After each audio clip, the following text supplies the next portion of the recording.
Oke, kita mulai ya teman-teman. Bismillahirrahmanirrahim. Assalamualaikum warahmatullahi wabarakatuh. Waalaikumsalam warahmatullahi wabarakatuh. Harus gitu ya, sama nadanya ya. Oke, kita akan lanjutkan kembali perkuliahan kita hari ini. Namun sebelumnya, seperti biasa, kita lakukan apa dulu sebelum kita mulai? Bukan berdoa ya? Bahas PR dulu ya? Iya. Oke, berdoa menurut channel masing-masing. Berdoa dimulai. Amin, baru selesai. Kelihatannya semangat banget ya bahas PR ya. Ditanya apa yang perlu dikerjain sebelumnya. Bahas PR langsung jawabannya. Mari kita lihat tugas harian. Meeting 5.2. Dan pengumpul pertama adalah jeng Keisha. Wow. Mana Keisha orangnya? Ada orangnya Keisha atau lagi aslab? Oh ada ya Keisha ya. Jam berapa nih Keisha? Kepo banget anaknya. Jam berapa? 17.36. Nice. Oke. Terus habis itu berikutnya ada siapa lagi nih? Ada Siti Hasna. Hasna. Kayak kemarin sakit ya Hasna? Udah sehat Hasna? Oke. Terus habis itu ada yang terakhir, siapa yang terakhir? Sandra. Laura ya? Mana Laura? Aman ya Laura ya? 15 menit yang lalu banget nih. Oke. Terus ada Alvin, ada Dian, dan seterusnya. Oke lah. Seperti biasa, kita akan ngebahas PR-nya dulu. Siapa yang mau bahas PR-nya silakan. Ini Indah. Oke, mari kita lihat ya. Soal apa pekerjaan Indah? Yang ini ya? Nomor 17 ya. Oke, ini udah ditulis ulang ya soalnya ya? Atau jawabannya doang? Coba jawaban, Pak. Ya, soalnya apa tuh berarti? Yang khasnya itu. Oke, bentar. Saya kayaknya perlu copy dulu berarti ya soalnya ya. Mungkin kita coba bahas 3 soal kali ya. Ada berapa soal in total? 6 ya. Mungkin kita bahas nomor 2, 4, 6 ya. Nomor 2 bisa dibahas Indah kerja nomor 2 juga? Bisa, Pak. Oke. Jadi di sini ada soal nomor 2 dulu. Oh, mungkin kita copy aja dulu semuanya ya. Bentar ya guys ya. Aduh ribet amat sih. Kita copy dulu semua soalnya. 1, 2, 3, 4, 5, 6. Oke. Terus ini kita geser dulu.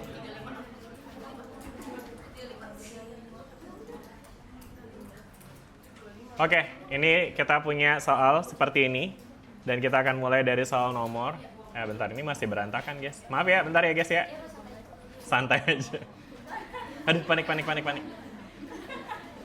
Oke, kita akan bahas soal nomor 2 yang dikerjain sama Indah. Nomor 2-nya yang mana nih? Oh, emang kerjanya cuma 1 sama 2 doang ya? Iya, kan suruhnya 2 dong, Pak. Oh gitu. Oke. Jadi di soal nomor 2 ini ada pertanyaan tentang Kayla ya. Mungkin boleh tentang Kayla. Boleh dijelasin aja dulu Indah ada apa di soal ini? Jadi, Kayla ini mau nentuin kalau dalam satu percobaan itu gelombang pantul katanya punya amplitudo nilai negatif relatif terhadap gelombang datang. Nah,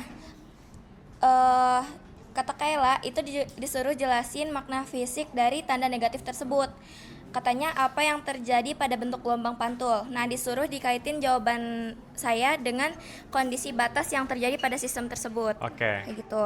Iya, Nah, iya. kalau Mungkin menurut sebelum kita bahas itunya ya, boleh dijelasin dulu nggak nih yang dimaksud dengan amplitudo bernilai negatif relatif terhadap gelombang datang tuh gimana sih maksudnya? kayak yang kemarin dijelasin itu bukan sih, Pak? Iya, kayak gimana tuh? Jadi, bentar, Pak. Oke. Gimana sih?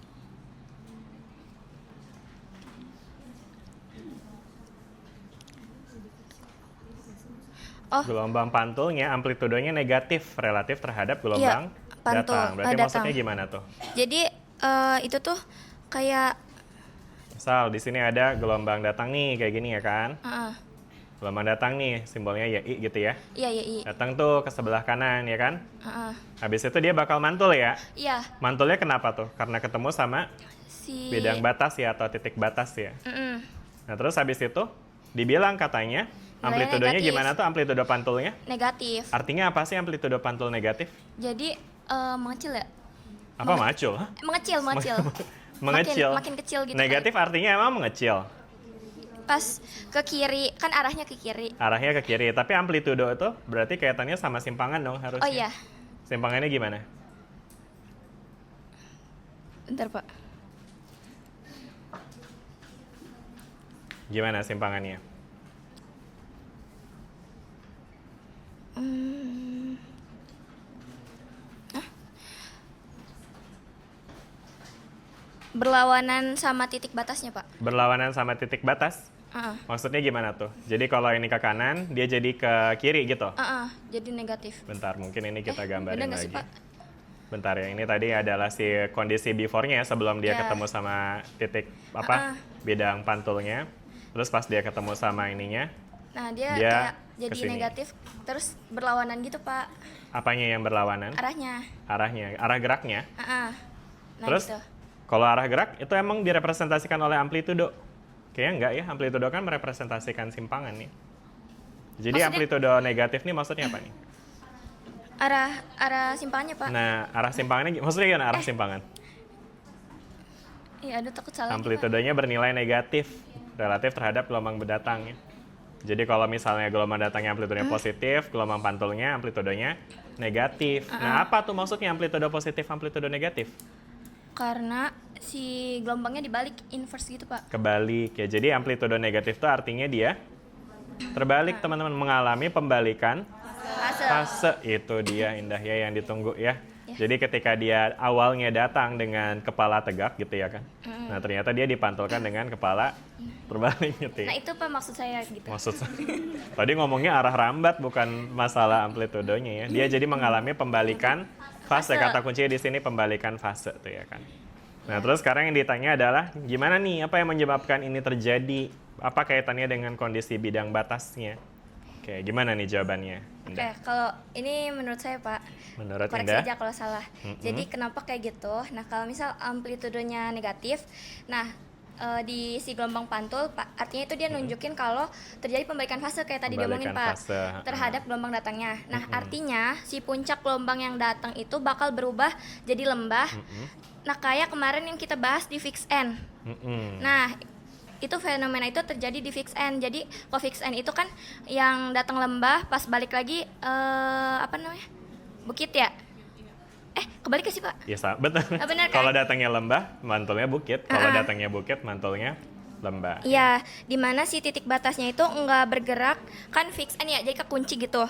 Jadi si gelombangnya itu dipaksa buat balik arahnya dengan arah simpangan yang berlawanan, kayak gitu. Jadi kondisi batas ini tuh menyebabkan terjadinya pembalikan fase pada gelombang pantul gitu, Oke, Pak. nice. Jadi artinya kesimpulannya dia mengalami pembalikan fase karena adanya ujung yang bersifat fixed N. Iya, ya? fix N.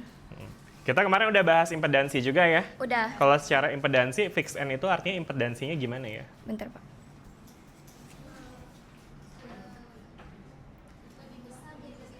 Lebih besar, betul. Karena impedansi itu kaitannya adalah apa interpretasinya? Inersia. Seberapa susah dia digerakin. Digerakin. Nah, kalau ujung fix bisa digerakin nggak? Enggak. Nggak bisa, berarti impedansinya besar. Bahkan tak hingga nilainya, kalau misalkan secara ideal ya. Nah, jadi artinya ketika dia mengalami tak hingga, nanti nilai Z-nya itu, kalau dia fix, berarti dia Z-nya tak hingga ya. Iya. Dan nanti teman juga bakal bisa lihat koefisien refleksi yang kemarin kita udah bahas secara matematis, itu nanti nilainya akan menjadi negatif tuh ya kan. Tuh ya. Oke, sip. Cukup ya sepertinya. Nomor berapa Indah? 17. 17. Saya taruh di sebelah sini lagi aja ya. 17, mana 17 ini ya? Oke, sip. Satu aja kali ya, karena konsep aja. Oke, kita lanjut lagi ke soal berikutnya. Nomor 4 mungkin, ada yang mau bahas nomor 4, silakan. Atau yang mengerjain nomor 1, 2 semua nih? Oh, Ajeng, oke, boleh. Ajeng kayak kemarin aslab ya? Tapi udah nonton dari videonya?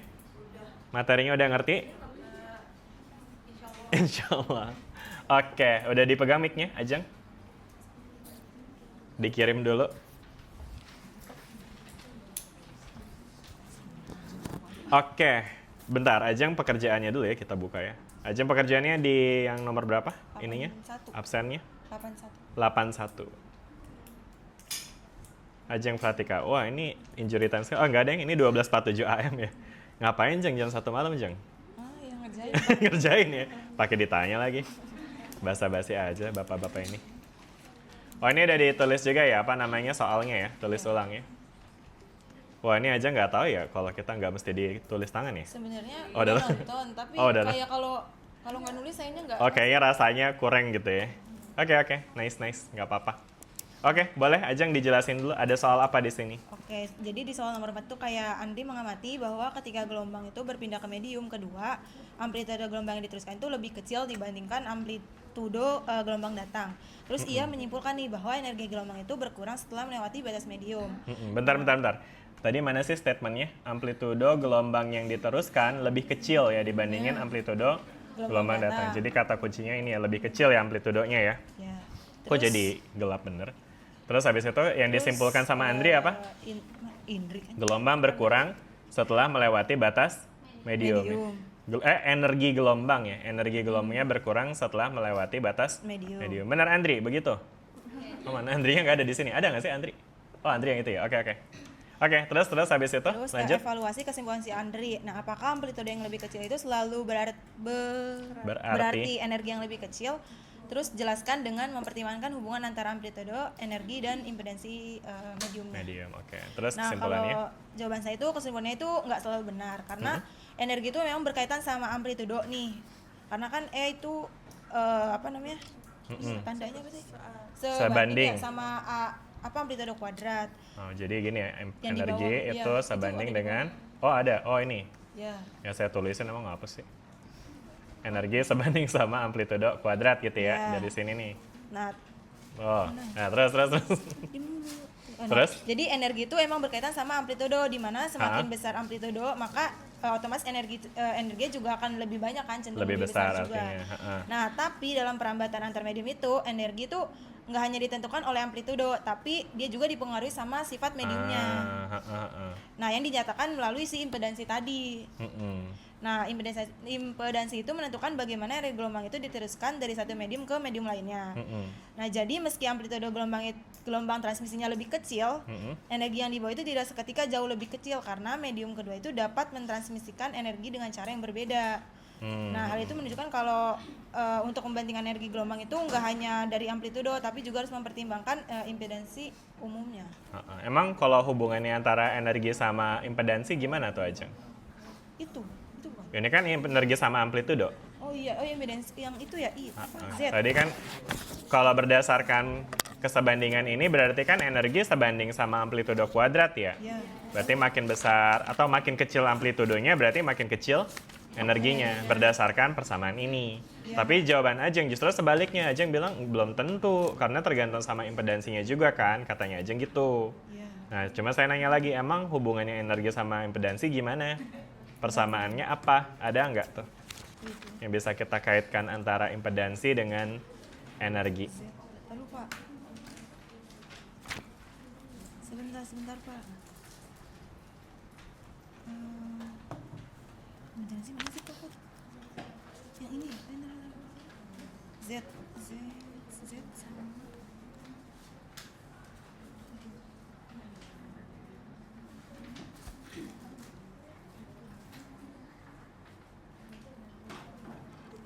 Yang mana sih? Impedansi sama apa tadi? Bukan impedansi.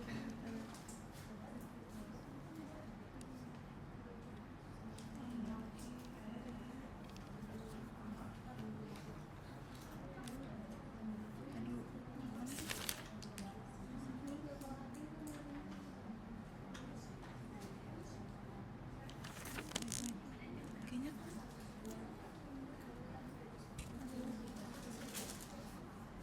Nah, kalau menurut saya tuh karena kalau misalkan impedansinya sama, itu tuh pasti energi yang diteruskan kan pasti energi diteruskannya semua. Nah, tapi kalau misalkan impedansinya beda, itu kan otomatis kan kalau misalkan energi yang dipantul energinya itu di sebagian hanya sebagian yang dipantulkan. Jadi kalau misalkan impedansinya beda, Z apa sih yang Z itu? Ntar dulu ya Bapak. Iya, nggak apa-apa, ditungguin ini. Yang lain juga boleh ya cari-cari kalau mau bantu. Soalnya statement yang disampaikan ini, apa maksudnya rumus yang ditampilkan dengan statement yang disampaikan ini nggak saling menguatkan ya. Malah justru destruktif ya sifatnya. Rumusnya bilang energi sebanding sama amplitudo. Berarti kan kesimpulannya biasanya bakal ngomongin soal kesebandingan antara energi dengan amplitudo, di mana amplitudo makin besar, energinya makin besar, amplitudo makin kecil, energinya makin kecil. Artinya kan statementnya Andri udah bener kan berarti dari awal ya kan. Kalau berdasarkan ini aja gitu ya. Nah tapi justru Ajeng menyampaikan kontraknya nih, sebenarnya belum tentu kayak gini ya kan. Karena ada faktor lain yang harus dipertimbangkan yaitu impedansi katanya gitu ya. Nah coba pertanyaan berikutnya adalah ya emang gimana hubungan antara energi sama impedansi? Yang RE. Seberapa besar yang dipantulkan? Ini ya? Apa energi? Energi bawah.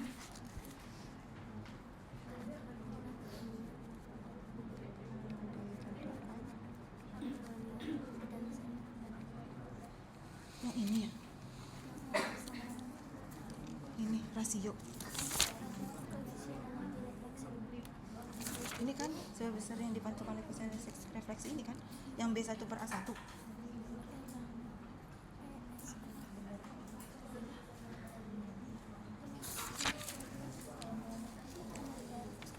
Mana sih R-nya? Gue jadi hilang. Anjir. Sih kayak gini ya. Ini. Iya ini kan R-nya kan B1/A1. Tapi ada yang R. Iya ini R tuh B ini. Gimana? Dapat jawabannya? Ntar lupa, bentar. Ya lama banget nih gue baru selesai nih. Yaudah, yang lain deh. Menurut teman-teman gimana? Kira-kira impedansi itu ngaruh sama energi nggak sih? Enggak? Ngaruh? Ada hubungan Enggak? sama koefisien refleksinya bukan? Iya jelas, impedansi kan berkaitan sama koefisien refleksi atau transmisi kan ya, yang kita kemarin udah bahas ya kan. Nah cuma pertanyaan berikutnya yang Ajeng angkat sendiri di diskusi di sini, energi itu katanya Ajeng tergantung sama impedansi nih ya kan. Oke, mungkin teman-teman bisa bayangin kayak gini sih, kan kalau kita ngomongin impedansi sebagai parameter yang berkaitan dengan seberapa susah si medium itu digetarkan ya kan. Mungkin kita bisa kaitkan juga dengan nilai K pada konstanta pegas, teman-teman. Pegas punya suatu konstanta yang disebut dengan K, ya kan ya. Di mana nilai K ini akan mempengaruhi besarnya energi yang bisa tersimpan oleh si pegas tersebut, ya kan ya. Di mana E sama dengan setengah K A kuadrat tuh ya kan. Jadi kalau misalkan kita punya pegas yang berosilasi, maka nilai energi osilasinya itu bisa kita dapat dari setengah Ka kuadrat ya. Pernah lihat rumus ini? Ini rumus energi potensial pegas ya. Energi potensial elastik. Energi potensial yang tersimpan ketika pegas mengalami ekstensi atau kompresi. Oke. Nah, sekarang nilai K ini teman-teman, itu sendiri nilai K itu dia berkaitan dengan hukum Hooke ya, di mana F sama dengan Kx ya kan, atau K sama dengan F per X. Jadi somehow nilai K ini juga berkaitan dengan seberapa kaku si pegas. Makin kaku pegasnya, makin susah buat digerakin ya kan. Karena ketika K-nya besar, berarti butuh F yang besar untuk menghasilkan ekstensi pada panjang tertentu. Sehingga secara analogi, mungkin kita bisa analogikan semakin kaku suatu medium, semakin kaku suatu pegas, maka energi yang bisa tersimpan pada pegas tersebut ketika dia memiliki amplitudo tertentu itu akan semakin besar juga. Nah, sekarang Z, impedansi, mungkin kita bisa ambil analoginya dengan stiffness ini nih, dengan konstanta pegas ini ya. Karena si impedansi itu kan juga menggambarkan seberapa susah kita ngegerakin mediumnya ya kan ya. Berarti semakin kaku mediumnya, semakin susah buat digerakin, maka mungkin dia akan semakin menyimpan energi lebih besar gitu ya kan. Sehingga muncul nih kesebandingan ya secara logika di mana semakin besar impedansi, berarti semakin kaku mediumnya, berarti kan semakin besar impedansinya ya. Dan semakin besar impedansinya, semakin besar energinya gitu. Dan ini menjadi supporting nih untuk statement yang disampaikan sama Ajeng gitu ya, bahwa semakin besar impedansi, energi yang tersimpan atau diteruskan bisa jadi semakin besar juga gitu ya. Nah tapi itu belum kelihatan nih di sini, yang dimunculin sama Ajeng malah ya statement yang nggak supporting dengan hal tersebut. Jadi mungkin nanti bisa lebih diangkat aja di bagian itunya ya. Jelas nggak teman-teman sampai sini tentang diskusinya ya? Ya meskipun hal ini kayaknya kemarin nggak saya angkat sih emang di kelas kemarin ya. Tapi ini jadi tertarik aja karena ternyata Ajeng ngebahas hal ini. Tapi ya secara umum sih emang yang biasanya kita kaitkan secara langsung itu adalah energi sama amplitudo sih emang. Jadi kalau misalnya amplitudo suatu gelombang itu besar, itu mengindikasikan energi yang dibawa sama gelombang tersebut juga besar gitu ya kan. Oke, nice.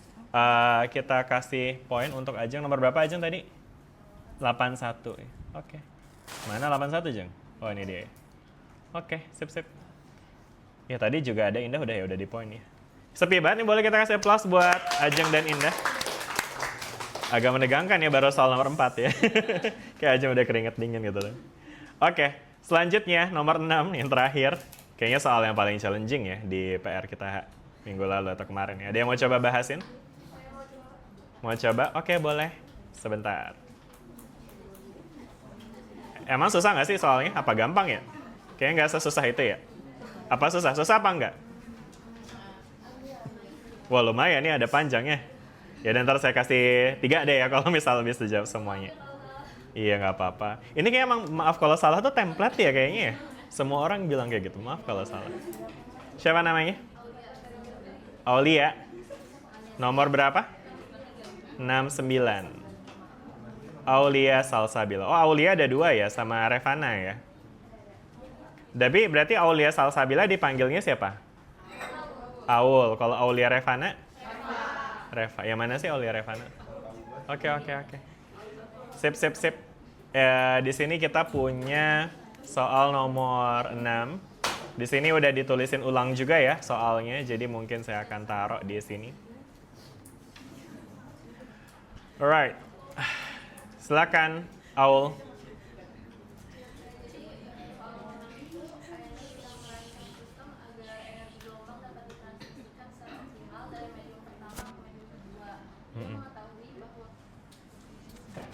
Ia mengetahui bahwa kedua medium memiliki impedansi yang sangat berbeda sehingga refleksi cukup besar untuk mengatasi hal ini. Ainun mempertimbangkan medium ketiga di antara keduanya. Nah, diketahui Z1 itu atau medium 1 itu 10 kg per second dan Z2 itu 90 kg per second. Nah, Ainun ini ingin menentukan impedansi medium ketiga yaitu Zm agar refleksi dapat diminimalkan. Nah, pertanyaan pertama itu jelaskan cara konseptual bagaimana medium ketiga dapat mengurangi refleksi. Nah, bentar. Iya. Jadi intinya teman-teman tapi kebayang nih dengan konteks soalnya. Jadi ceritanya di sini kita punya 2 medium nih ya kan.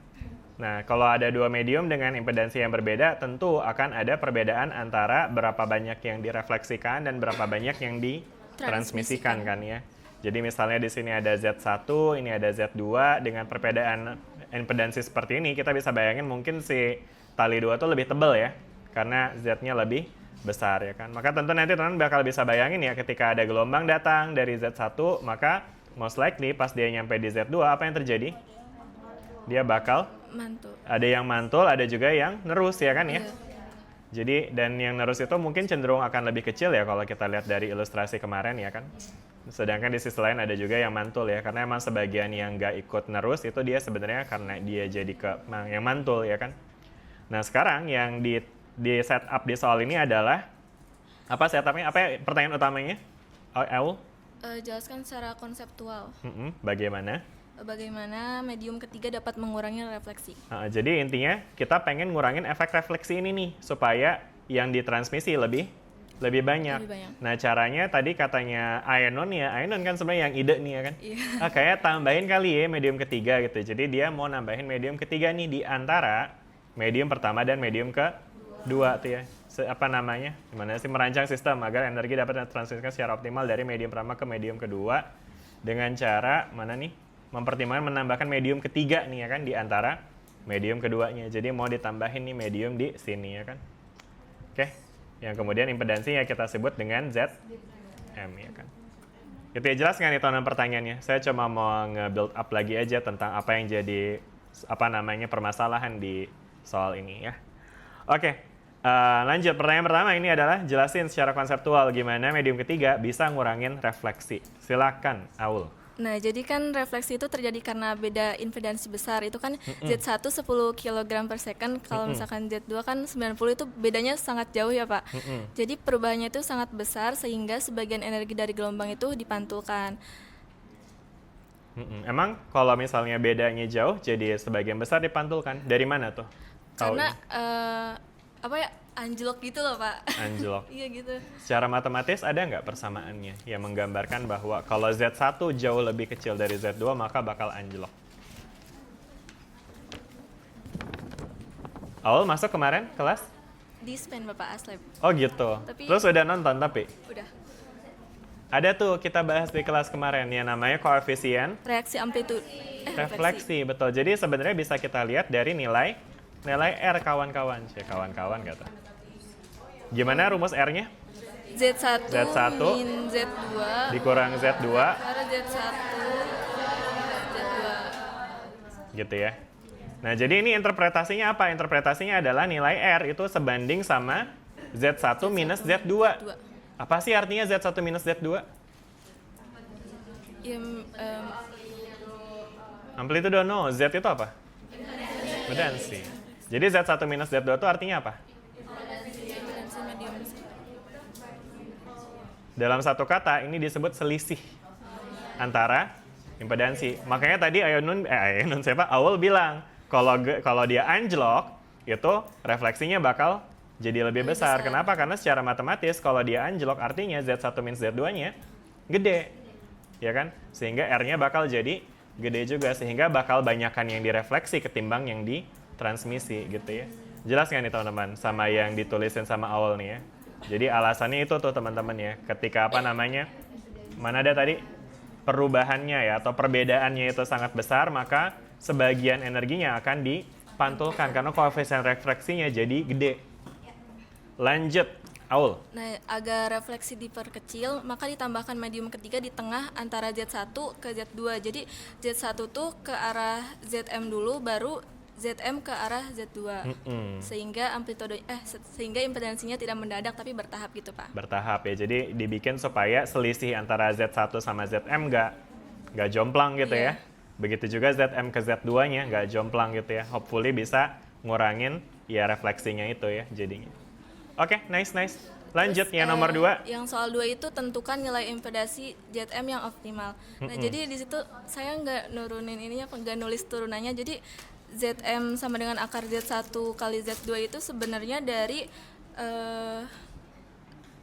R1 sama R2-nya. Jadi kan setiap Z1, Z2 sama Zm tuh memiliki refleksi masing-masing yang berbeda gitu, Pak. Benar, dari Z1 sama Zm ada R-nya ya. Iya. Dari Zm sama Z2 ada R-nya lagi kan ya. Terus? Jadi itu tuh saya nuruninnya dari R1 sama dengan Z1 min Zm. Wait. R1 sama dengan? Tapi panjang, Bapak. Ya nggak apa, tulis aja dulu. Depannya aja. Z1 min R1, gimana R1M gitu? R1 sama dengan Z1. R1 sama dengan Z1 minus Zm. Iya. Per Z1 plus Zm. Iya, terus habis itu? R2 sama dengan Zm. Zm minus Z2. Ya. Per Zm plus Z2. Oke, terus? Nah, dari kedua itu tuh diturunin terus dikali silang gitu, Pak. Kenapa diturunin? Ya, Maksudnya untuk diturunin itu diapain? Diturunin maksudnya maksudnya? yang Zm, iya dicoret-coret gitu. Gimana jelasinnya? Zm min Z1 per Zm plus Z1 sama dengan Z2. Oh, ya oke. gitu. Ya kebayang lah. Intinya proses itu dilakukan untuk meminimasi nilai si R-nya sebenarnya kan ya. Tapi kayaknya itu kemarin kita ada sempat bahas itu nggak sih? Tapi itu sebenarnya merupakan salah satu kajian yang dibahas juga sih di buku PEN kalau teman-teman lihat di textbook ya. Itu ada istilahnya tuh impedance matching ya. Kita kemarin bahas impedance matching nggak sih? Kayaknya udah di ujung banget ya kemarin ya, impedance matching ya. Mana ya? Impedance matching. Nah ini ya. Oh kalau ini impedance matchingnya lebih ke ini ya, kalau dia pindah ya, dari 1 ke 2 ya. Jadi kalau misalkan teman-teman ngerujuk ke textbook, karena emang juga materi ini saya ambil dari textbook. Sebentar, kayaknya saya bisa ambil yang lebih edisi terbaru deh. Ini teman-teman, jadi kalau misalkan teman-teman ngelihat nih, untuk kasus yang tadi specifically dibahas sama Aul, ya ada di PR ini nih ya. Nah itu tuh dibahas nih di textbooknya nih teman-teman ya. Jadi kalau kita punya 2 medium, terus kita pengen meminimasi refleksinya, kita bisa tambahin medium di tengah-tengahnya ya kan, supaya refleksinya lebih kecil ya. Istilahnya kita mau lakukan impedance matching ya. Yang ujungnya nanti, nah ini ada penurunan rumusnya mungkin tadi diomongin sama Aul ya. Yang ujungnya adalah mana ujungnya? Perasaan tadi. Oh, ada ini. Nah, ini nih. Jadi si Z2-nya ini, supaya dia refleksinya minimum, itu tuh Z2-nya harus sama dengan akar dari Z1, Z3. Nah ini notasi, ini Z1, Z3 tuh yang ujung-ujungnya ya, Z2 tengah ya. Makanya jadi kalau versinya Aul, Zm tadi tulisnya ya, sama dengan akar dari Z1 dan Z2 gitu ya. Jelas ya sampai sini teman-teman ya. Akhirnya digunakanlah tuh rumus yang tadi ditulisin sama Aul ya kan. Dan akhirnya dapat angkanya segini ya. Iya. Jadi ini yang perlu, impedansi yang perlu ditambahin di medium antaranya ya kan, di medium keduanya sebelum dia pindah ke medium ketiga. Oke, good. Lanjut lagi Aul nomor 3. Nah, soal nomor 3, jika medium ketiga dipasang, jelaskan bagaimana energi gelombang akan berubah dibandingkan sistem tanpa medium tambahan.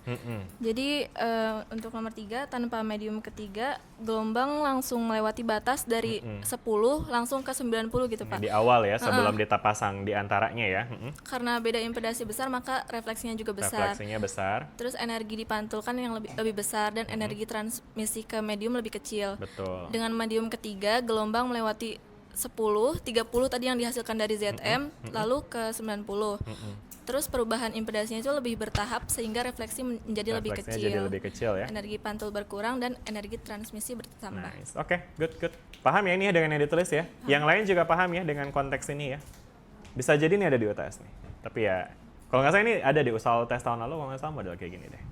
Anyway, lanjut lagi nomor 4. Diskusikan apakah metode ini selalu efektif untuk semua jenis gelombang. Menurut saya metode ini tidak selalu efektif karena bergantung pada frekuensi gelombang, jenis gelombangnya, dan sifat mediumnya. Pencocokan impedasi biasanya hanya optimal pada kondisi tertentu sehingga refleksi masih bisa terjadi jika kondisi berubah. Kondisinya beda ya. Oke, sip. Ya, boleh kita kasih applause buat Aul. Terima kasih. Nomor berapa Aul? 69 tadi ya. Mana 69? Saya kasih 2 deh ya. Atau 3, tadi saya bilangnya 2 apa 3 ya? Ya udah 3, iya deh. Oke, sip. Ya deh cukup ya, udah selesai semua kita bahas meskipun ada soal nomor 135 juga. Tapi saya yakin teman-teman udah pada kerjain, ya tinggal pertanyaannya. Udah ngerti belum nih dengan apa yang udah teman-teman kerjain sejauh ini? Bentar, itu kok mic-nya ada di situ ya? Tadi Aul pakai mic nggak sih? Tadi pakai mic. Oh emang dikirim ke situ barusan ya? Kenapa ada di situ? Oh biar gampang ya transisinya. Ditambah ya medium di tengah ya antara Z1 sama Z2. Anyway, sampai sini ada pertanyaan nggak? Jelas? Aman? Iya, silakan Gita, boleh pakai mic. Mic-nya dulu. Bentar, Pak. Gimana touch? Biar keren ah. Asus, dijepit gimana dulu. Kok gini? Gimana nih? Udah oke deh. Sebenarnya saya cuma penasaran aja Pak. Kemarin kan yang dibahas itu kayak gerakin talinya dari tali yang kecil ke tali yang tali yang tipis sama baru ke tali yang tebal. Nah, gimana kalau misalkan digerakinnya dari tali yang tebal ke tali yang kecil Pak? Itu nanti ulang deh. Kalau misalkan yang dari tali yang tipis itu kan nanti lama-lama dia gelombangnya akan mengecil ya Pak. Nah, kalau misalkan dari gelombang yang dari tali yang tebal ke tali tipis, itu nanti gelombang ketipisnya itu bakal lebih besar atau lebih kecil Pak? Iya. Jadi kayak ini ya, misalnya yang kemarin kita bahas kan kalau dari tipis ke tebal ya, dia amplitudenya mengecil ya. Kalau misalnya kita balik ini jadi mana sih? Flip ya, horizontally. Kayak gini misalnya. Jadi gelombangnya jalannya dari sebelah sini ke sini gitu ya kan? Iya. Nah, apa yang akan terjadi sama amplitudenya ya? Apakah Pak. dia akan mengecil atau membesar ya kan? Oke. Nah, ini yang kemarin sebenarnya saya coba untuk cari visualisasinya tapi nggak ketemu nih. Makanya di kelas kemarin kita nggak bahas. Tapi saya naruh satu link di sini. Ada yang nggak nih link di sini? Ini persis banget sama pertanyaannya Gita. Emang Gita sengaja nanya ini buat ngasih tahu bahwa ada video ini Sebenarnya loh. saya udah diskusi sama Hilda. Cuman kayak cuman kayak kurang gimana sih Pak kalau diskusi antara teman kan kayak kurang yakin gitu. Nggak sahih gitu ya. Nggak valid. Oke. Jadi ini teman-teman ya, ini adalah perambatan gelombang yang ketemu sama bidang batas ya. Kalau misalnya dia ujungnya fix, tadi ini teman-teman lihat ya, pas dia datangnya bukit ya kan, itu nanti dia akan dipantulkan dengan lembah, artinya ada pembalikan fase kayak yang tadi kemarin kita udah bahas ya kan. Nah, tapi kalau misalnya sekarang di sini dia ada medium yang lain ya kan, misalnya di sini kita punya tali yang lebih tebal, Maka nanti yang terjadi ada dua tuh ya, ada ya mengalami refleksi ya kan, di mana dia akan mengalami pembalikan fase juga, tapi dia ada transmisi juga nih ya kan, di mana transmisinya itu jadi lebih kecil tuh. Kelihatan ya? Ya, kita coba ulang lagi. Ini yang kemarin kita diskusi juga di kelas ya. Jadi ketika amplitude datangnya lebih besar, pas ditransmisiin dia lebih kecil tuh ya kan. Nah, sekarang kalau kita bandingin sama kasus yang ujung bebas itu tidak mengalami pembalikan fase kan ya. Jadi kalau misalkan kita ulang lagi di sini, ada bukit yang datang, maka yang mantul itu adalah bukit juga ya kan. Jelas nih? Nah sekarang kalau kita analogikan pakai dua medium, ya, nah ini mediumnya itu bisa kita bayangin, ini medium yang berasal dari tali yang lebih tebal ke tali yang lebih tipis nih. Artinya impedansinya dari yang besar ke impedansi kecil ya. Nah sekarang kita lihat nih gimana perubahan amplitudonya untuk menjawab pertanyaan kita ya. Jadi ketika amplitudenya segini, yang diterusin, tuh dia jadi bakal lebih gede tuh ya. Jelas nggak sampai situ tuh? Ya, jadi yang akan ditransmisikan itu dia akan mengalami amplitudenya jadi lebih meningkat, sedangkan yang dipantulin itu amplitudenya lebih kecil, sedangkan fasenya ya, dia tuh nggak mengalami pembalikan fase gitu ya. Oke, jadi ini nih yang terjadi ya kan. Nah sebenarnya perkara seberapa besar atau seberapa kecilnya itu bisa ditakar dari nilai R sama nilai T. Kemarin itu sih teman-teman ya. Jadi kalau misalkan kita bisa lihat dari nilai R sama nilai T itu kan simply menggambarkan rasio antara amplitudo ya.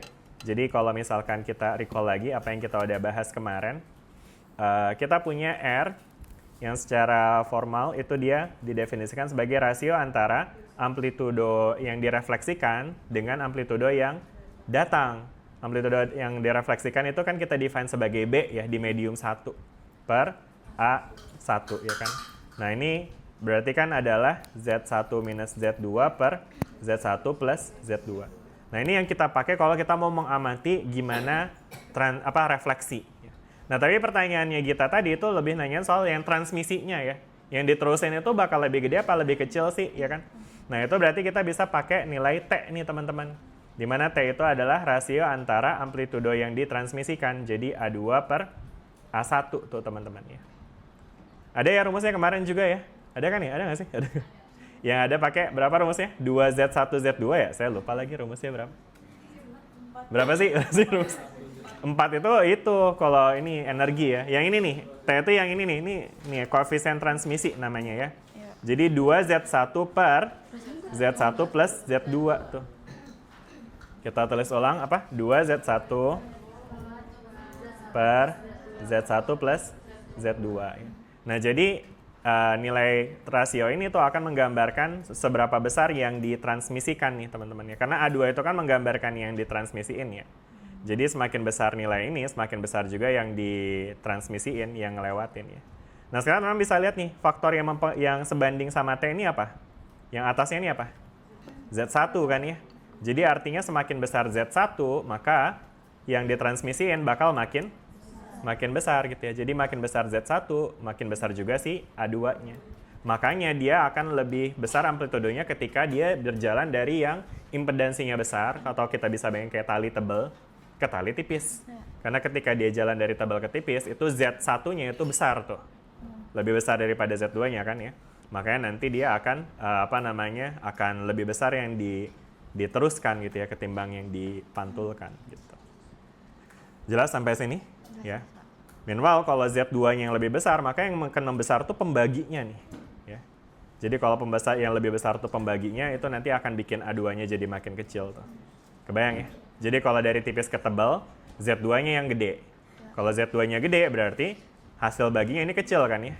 Berarti A2-nya jadi kecil, makanya pas dari tipis ke tebal, itu amplitudonya jadi ngecil tuh. Kebayang fisikanya? Jelas ya? Jadi persamaan-persamaan ini sebenarnya bukan sekedar rumus yang kita pakai buat ngitung, tapi kita juga bisa pakai buat interpretasi teman-teman. Apa yang terjadi kalau begini dan begitu. Jelas ya teman-teman? Oke, menarik. Oke, terima kasih. Boleh kita kasih poin lah buat Hilda untuk pertanyaannya. Kita kasih plus dulu. Hilda, siapa? Gita. Mukanya kecewa banget kayaknya. Oke. Maaf ya, Gita ya. Makasih ya Bapak. Nomor berapa, Hilda? Hilda lagi. Mana Gita? Nomor berapa sih Gita? Nomor 35 Pak. Mana Gita? Nomor 35 Pak. 35. Ini, Ya. ini. Aduh. Ngeledek banget ya. Ini ya kita ya. Makasih ya Bapak Yuhu. jawabannya. Udah ya, satu aja tapi ya. Yaudah deh, dua deh. Pertanyaan yang cukup unik. Oke. Sampai sini ada pertanyaan lagi teman-teman? Jelas? Aman semuanya? Yang paling belakang aman? Siapa itu yang paling belakang? Yang baju biru? Dian ya? Aman Dian? Sebelah sini? Yemima aman? Oke. Sebelah sini aman? Siapa namanya? Rifki aman ya Rifki ya? Rifki halus banget suaranya. Oke. Kayaknya ada Rifki ya tadi di PR ya? Nggak ada ya? Ada. Ada ya? Oke. Sip. Baik, kalau gitu sekarang kita akan lanjut kembali ke materi kita hari ini. Di mana hari ini kita akan ngebahas tentang gelombang stasioner dan mode getaran ya. Coba kita ini dulu, trailer dulu ya. Apa yang akan kita di bawah? Oh, persamaan. Tapi enggak sih, hopefully enggak se-painful yang kemarin. Yang kemarin cukup lumayan banyak penurunan matematisnya. Tapi hopefully meskipun banyak matematisnya, teman-teman bisa memaknai ya fisiknya seperti apa. Alright, hari ini kita akan ngebahas tentang, atau mungkin review dulu ya. Jadi kemarin kita udah ngebahas tentang apa yang bakal terjadi pada gelombang ketika dia ngerambat dari satu medium dan ketemu sama medium batas ya kan. Sehingga dia akan ngalamin refleksi dan juga transmisi kalau misalnya dia ada dua medium ya kan. Tapi kalau misalnya konteksnya adalah medium batas yang fix atau yang loose end atau yang free end, kita akan lihat pemantulan aja ya, di mana pemantulannya bisa jadi dua.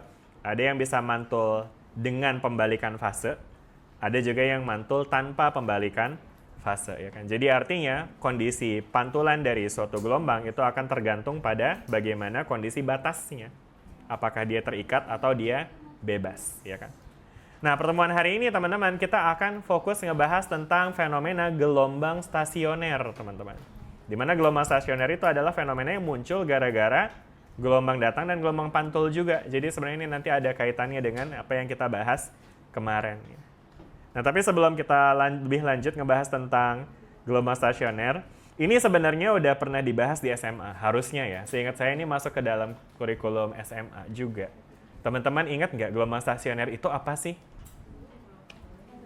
Gelombang yang apa? Gelombang yang terbentuk karena superposisi. Oke, good. Ada lagi? Gelombang stasioner itu apa? Memiliki amplitudo. Oke, good. Terus apa lagi? Apa? Memiliki amplitudo, frekuensi dan mencengkung. Katanya semua gelombang punya itu juga ya. Gelombang keadilan. Apalagi? Ya, boleh. Amplitudonya sama tapi berkebalikan. Oke. Ya, teman-teman udah nyebutin properti dari gelombang stasioner ya. Tapi kayaknya kalau definisinya sendiri kayaknya masih belum kesebut nih. Sebenarnya ada padanan kata dalam bahasa Indonesianya juga tuh. Yang sering disebut dalam materi gelombang di SMA. Apa namanya? Gelombang berdiri. Itu dia. Jadi gelombang stasioner itu dalam padanan bahasa Indonesianya sering juga disebut sebagai gelombang berdiri. Meskipun saya juga nggak ngerti kenapa namanya gelombang berdiri ya. Ada yang tahu nggak kenapa namanya gelombang berdiri?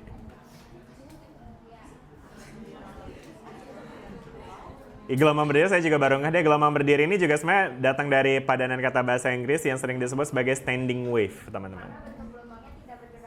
Exactly, benar itu dia. Jadi standing wave ya. Boleh nih dari tadi jawab terus siapa namanya? Cika, nomor berapa? Siapa? Tika. Oh, Mutiara. Ya Allah, jauh banget ya. Mutiara nomor berapa? Ini Mutiara. 15. Ini kan benar Mutiara Atika kan? Tadi saya sebut Tika kan ya? Dia di rumah dipanggil Cika tahu. Enggak, bukan. Biar saya bener aja tadi manggilnya. Ya udah, oke. Astagfirullahalazim. Saya ketua RT-nya. Oke. Iya, tetangga ini kan nama-nama di sini tetangga saya ya. Oke, jadi betul tadi yang dibilang sama Mutiara ya, bahwa gelombang stasioner atau gelombang berdiri itu juga disebut sebagai standing wave karena di gelombang berdiri itu berbeda dengan gelombang yang kemarin kita pelajarin, itu namanya traveling wave atau gelombang berjalan. Jadi kalau kemarin kita belajar gelombang berjalan, sekarang kita akan specifically bahas tentang gelombang berdiri. Apa bedanya antara berjalan sama berdiri? Kalau berjalan dia kelihatan ngerambat. Berarti kalau gelombang berdiri kayak tadi katanya Mutiara itu dia nggak kelihatan jalan, dia kelihatannya di situ-situ aja, oke? Ya. Nah, abis itu contohnya kayak gimana nih teman-teman? Mungkin sebelum ke contoh, bentar saya lagi mikir dulu mulainya dari mana enaknya. Atau ikutin ini aja lah.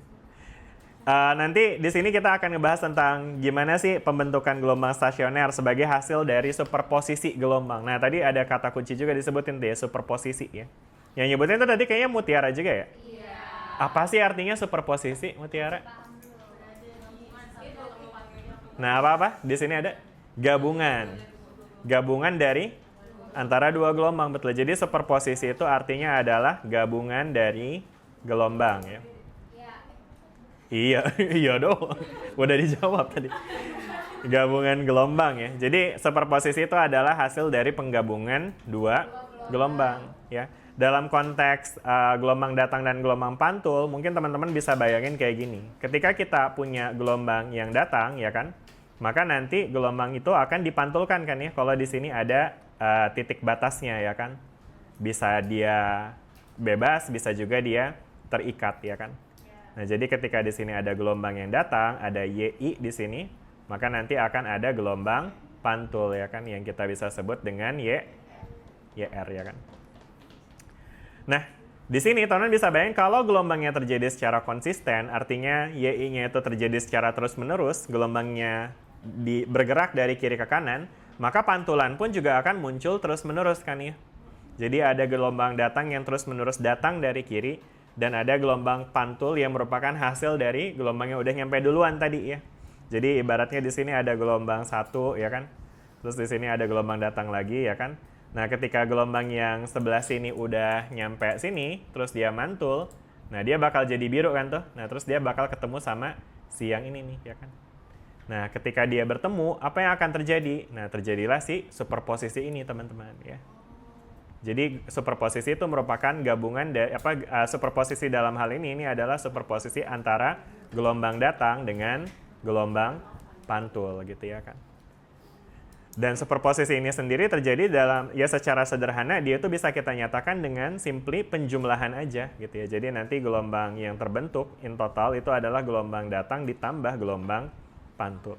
Jadi artinya kalau misalnya kita punya gelombang datangnya seperti ini dan gelombang pantulnya seperti ini juga, maka hasil dari penjumlahannya itu simply akan jadi lebih besar gitu teman-teman. Bisa kebayang ya? Karena kan ada simpangan dari hijau, terus ada simpangan juga dari biru ya kan? Ya jadi mereka berdua akan saling menyimpangkan ya kan, sehingga nanti dia akan menjadi lebih besar amplitudonya. Sedangkan di sini dia akan lebih besar juga, tapi dia ke bawah ya kan? Nah, tapi nanti kan di sini dia juga gerak ya. Jadi akan ada momen di mana posisinya dia kayak gini nih, ya kan? Jadi ketika dia kayak gini yang terjadi adalah apa nih? Yang biru ngajak ke atas, yang hijau ngajak ke bawah. Hasilnya jadi apa? Kalau yang satu ngajak ke atas, yang satu ngajak ke bawah, jadinya gimana? Berantem. Mereka akan berlawanan ya. Istilahnya itu destruktif tuh teman-teman. Jadi mereka tidak menghasilkan gelombang yang makin wah, tapi justru menghasilkan gelombang yang rada flat nih teman-teman. Oke? Gitu ya. Jadi teman-teman bakal bisa lihat ya penggabungan dari atau superposisi dari gelombang datang dan gelombang pantul ada kalanya menghasilkan superposisi yang konstruktif, yang artinya dia akan semaling membangun sehingga simpangannya akan semakin besar. Ada juga kalanya dia saling destruktif tuh, jadi saling ngelawan gitu teman-teman. Oke, jelas ya sampai sini teman-teman ya. Oke. Nah, terus sekarang emang kalau misalnya ada gelombang dua kayak gitu tadi ya kan, yang satu saling makin besar, yang satu arah ke kanan, yang satu arah ke kiri. Nanti kalau misalkan kita jalanin itu kayak gimana bentukannya? Bentar, saya lagi mikir dulu. Kayaknya kita bisa gambarin pakai ini deh. Pakai Desmos bisa nggak ya? Bisa. Coba ya. Mana Desmosnya? Saya baru kepikiran nih, mungkin bisa kita visualisasikan pakai Desmos ya, tapi mari kita coba. Misal, kita pengen bikin persamaan gelombang yang bergerak ke kanan ya, sebagai gelombang datang ya kan. Kita modelkan dengan katakanlah Y sama dengan 5 sin, mau berapa? Kasih angka. 2x ke kanan berarti negatif ya. Misalnya kita bikin 5t gitu ya kan. Nah, t-nya ini harus kita kasih sebagai parameter ya yang akan kita gerakin misalnya dari 0 sampai 10 ya kan. Jadi kalau kita goyang ini kelihatan ya gelombangnya gerak ya. Ini saya baru di sini ada tombol play nih. Jadi kelihatan tuh ya gelombangnya. Ya tapi nggak mau bolak-balik guys. Gimana caranya? Oh gini aja ya. Oke. Gitu ya teman-teman ya. Ini mungkin digedein kali ya, pelit bener. Tatap mata Ojan. Kayak lagi. Pusing. Benar-benar. Gimana caranya biar lebih pelan? Ini kecepatan ya berarti ya. Gimana caranya biar lebih pelan? Mungkin frekuensinya kita turunin jadi 3, jadi 2. Gitulah ya, jadi 2 ya. Oke, jadi ini adalah gelombang yang bergerak ke sebelah kanan ya. Mungkin kita kasih nama fx kali ya. Oke. Nah, sekarang misalkan di sini kita punya, udah ya, cukup main-mainnya. Nah, sekarang kita punya gelombang yang berarah ke kiri. Berarti apa yang harus dirubah? Sekarang kalau kita play, apa yang akan kita punya? Gelombangnya berarah ke kiri. Ini boleh nggak ya kita namain GX? Bisa ya, masih ya? Oke deh, sip. Nah, sekarang kita pengen punya superposisi gelombang nih, ya kan? Yang merupakan perpaduan antara ini nih, ya kan? Yang dia itu tadi jalan. Belum. Ini maksudnya baru visualisasi aja. Jadi maksudnya bayangkan bahwa di sini kita punya dua gelombang yang mana mereka bergerak berlawanan ya. Perhatiin amplitudenya sama, yang satunya lagi frekuensinya juga sama, panjang gelombangnya juga sama, yang beda cuma arahnya aja ya kan. Nah tadi again teman-teman bakal bisa lihat ya, ada kalanya mereka berimpit kayak gini, dan ketika mereka berimpit kayak gini apa yang terjadi? Dia akan superposisi yang konstruktif ya. Benarkah begitu? Kita coba aja ya, misalkan kita define lagi another function, let it be hx, which equals to fx plus gx. Nah ini dia teman-teman, ini adalah si penjumlahannya ya kan. Ini literally cuma penjumlahan aljabar aja, tinggal ditambahin doang ya kan. Dan kalau kita tambahin, kelihatan ya di sini dia makin besar ya. Tapi kalau misalnya gelombangnya geser dikit, yang ungu lihat ya, fokus di yang ungu tuh ya. Nah tuh dia pas kayak gini dia makin kecil tuh ya kan. Ini incrementalnya bisa kita kecilin nggak sih? 0,01 mungkin. Ya. Bentar, incrementnya kita bikin lebih 0,01. Coba, bisa nggak kayak gini? Ya gitulah, tapi teman-teman dapat ya idenya ya. Jadi kalau misalnya ini dia lagi kayak gini, ini dia konstruktif tuh. Kalau ini dia destruktif ya kan? Gini konstruktif, gini destruktif ya kan? Biar kita bisa dapetin dia lebih lebar, mungkin lambdanya perlu kita gedein ya. Lambda itu berkaitan sama nilai apa di sini? Itu sama K ya, kan K sama dengan 2pi per lambda ya. Jadi kalau kita mau bikin lambdanya lebih gede, K-nya harus lebih kecil dong, kan 2pi per lambda. Ya, jadi misalnya kita pengen bikin lebar nih, mungkin K-nya kita bisa kita ganti nih, jadi misalnya jadi 1 aja ya. Oh jadi berantakan. Nah tapi ini ya kayak gini. Biar kelihatan lebih lebar aja, ya kan? Kelihatan ya teman-teman ya, kayak gini ya. Ya jadi kelihatan ya, jadi yang ungu itu kelihatan bahwa yang ungu itu adalah perpaduan dari yang hijau dan yang merah, di mana hijau dan merah itu simply gelombang yang sama, tapi arahnya aja yang berlawanan. Kenapa? Karena dia adalah pantulan dari titik batas, ya kan? Jelas ya sampai sini ya? Kita coba play lagi kali ya. Nah, itu ya. Ini bisa di slow-mo nggak sih? Nah, ini ada nih speed guys, buat ngatur speednya. Nah, ini ya, kayak gini ya. Kelihatan tuh teman-teman? Jadi yang akan kita lihat tuh sebenarnya bukan yang hijau, bukan yang oranye, bukan yang merah, tapi yang ungu teman-teman. Jadi yang akan kita lihat adalah ini.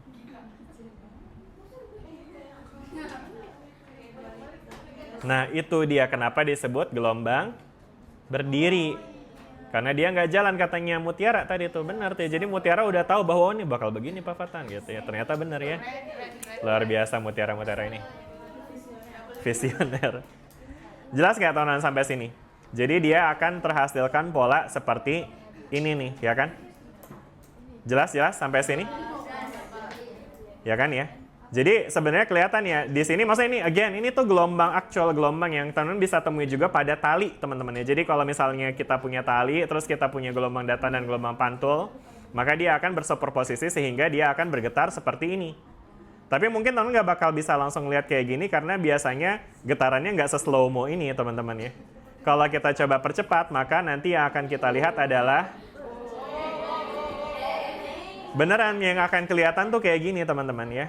Mungkin saya bikin jadi lebih kecil ya, biar kelihatan ininya ya per 2, ininya juga per 2. Nanti akan kita lihat tuh kayak gini teman-teman. Jadi ada bagian di mana gelombangnya tuh ada bagian tali yang dia tuh nggak gerak sama sekali, tapi ada juga bagian tali yang geraknya paling heboh gitu. Puyeng ya? Puyeng? Puyeng? Sekarang tidur. Hipnotis.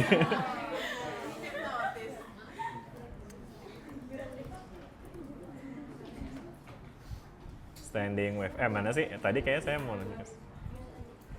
Ini ada praktikumnya kok. Praktikum Fisdas 2 maksudnya. Gelombang berdiri, ingat nggak? Nggak ada. Ya udah kita liatin orang ngerjain praktikum ini aja lah ya. Ya kan ada kan? Ini praktikum ini guys. Mendadak amnesi. Mungkin praktikumnya waktu itu kerjain aja ya, nggak tahu fenomena apa ya. Ada kan ini kan? Masa nggak ada? Fisdas 1 ya, bukan 2. Oh berarti udah 2 semester yang lalu ya. Udah lama banget tuh kayaknya tuh ya, lama banget tuh. Nggak dapat, kok bisa nggak dapat? Oh, yaudah sabar ya yo. Yaudah kita coba lihat ya teman praktikumnya ya. Buat yang tadi kayaknya sedih banget nggak dapat. Mari kita lihat. Jadi gini teman-teman, ini setupnya ini ada tali ya kan? Talinya itu terhubung sama ini ada vibrator yang dia bisa ngasih gelombang secara konstan. Terus di sini ada ujung terikat nih. Jadi artinya di sini nanti ketika gelombangnya nyampe sini dia bakal mantul tuh ya kan? Jelas ya? Sehingga ketika ada gelombang yang datang dan gelombang yang terpantul bakal ada superposisi ya kan, yang harusnya menghasilkan pola kayak yang tadi kita lihat di Desmos ya kan. Sekarang mari kita buktikan apakah hal tersebut benar akan terjadi, dan ternyata tada, ini dia. Ini yang teman-teman lihat tadi di Desmos. Ya, jadi emang nggak kelihatan kayak naik turun gini ya, tapi dia akan terlihat sebagai pola yang naik turunnya rada cepat gitu ya. Jelas nggak teman-teman sampai sini? Nah makanya ini tadi disebut sebagai gelombang berdiri. Karena kelihatannya dia nggak jalan ya kan. Oh ada aurat, maaf. Maaf Pak. Ya, jadi gini. Auratnya nggak boleh. Ini lagi dibantuin ini. Ya jadi nanti teman bakal bisa lihat ada bagian yang gelombangnya ini dia naik turun ya kan. Ada juga gelombang yang dia itu di sini-sini aja tuh. Nah kalau kita slow mo ya kelihatan tuh kayak yang kita lihat di Desmos tadi gitu teman-teman ya kan. Jelas nggak sampai sini? Nice. Nah terus habis itu nanti pola yang udah aman. Nggak nakutin aja nih. Udah ya. Jadi nanti pola yang akan teman-teman lihat di sini. Fokusnya sama ini. Udah ya. Nih ya, jadi nanti teman-teman bakal bisa lihat nanti pola yang terbentuk itu juga nanti akan tergantung sama frekuensi yang dikasih. Nah ini ceritanya dia lagi nge-adjust frekuensinya nih. Sebelumnya dia ngasih frekuensi yang relatif lebih rendah, sehingga dia polanya kayak gini.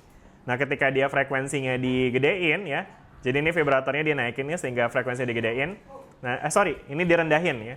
Nah ketika direndahin dia akan jadi kayak gini nih nanti polanya tuh. Oke? Jelas ya? Nah terus kalau misalnya frekuensinya dinaikin, tadi kan ini segini ya. Kalau dinaikin lebih tinggi lagi, nanti kita akan ketemu pola yang bentukannya kayak gini nih.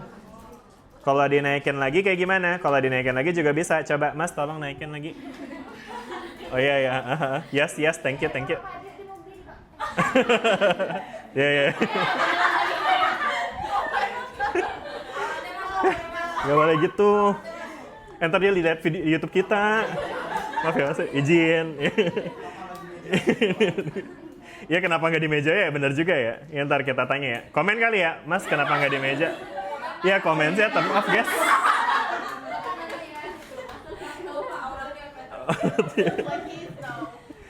Nah ini nanti kalau misalnya frekuensinya dinaikin lagi nih teman-teman lihat deh tuh. Tuh dia bisa jadi makin banyak tuh polanya. Wow ya. Oke lah cukup ya ilustrasinya ya. Demikian perkuliahan kita. Enggak ada. Belum ya. Belum keluar rumus ya, masa udah langsung bubaran. Oke, sampai sini teman-teman untuk fenomenanya dulu. Jadi udah ya, kelihatan ya. Jadi kesimpulannya tadi teman-teman, kalau kita punya gelombang dengan arah yang berbeda, katakanlah yang satu ini Kx minus omega T, yang satu Kx plus omega T. Nah nanti kita bisa dapetin pola gelombang yang bentukannya kayak tadi tuh ya kan. Ya. Jadi Y1 plus Y2 sama dengan kayak gini ya. Nah ini sebenarnya dari mana nih bentuk kayak gini, persamaan kayak gini muncul. Nah jadi sebenarnya persamaan kayak gini tuh muncul karena simply dia itu menerapkan identitas trigonometri aja sih teman-teman. Teman-teman masih ingat gak rumus untuk apa kemarin sin A tambah sin B? Masih ingat gak rumus sin A tambah sin B itu apa? Sin A tambah sin B sama dengan apa? Kita tanya ChatGPT, bentar. Berapa apa jadinya? Sin A tambah sin B. Nah.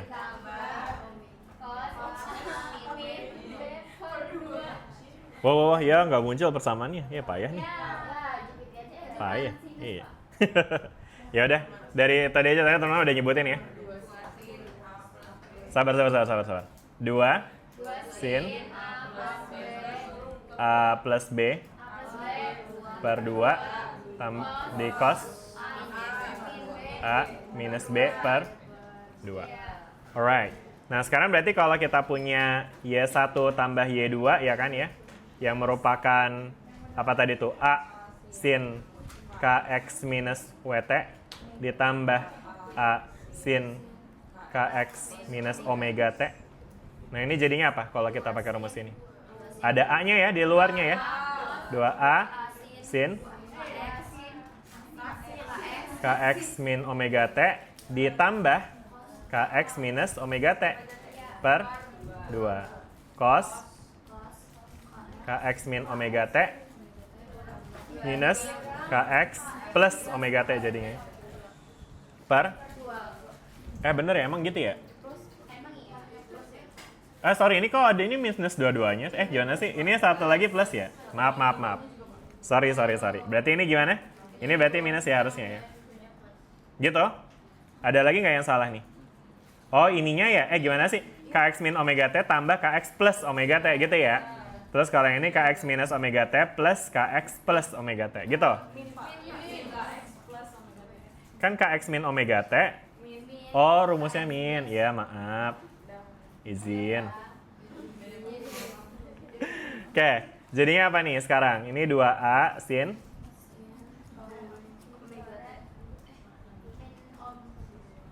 min omega T ketemu omega T jadi yang sisa tinggal Kx tambah Kx. Berapa Kx tambah Kx? Dibagi 2 jadi Kx doang. Oke, terus habis itu cos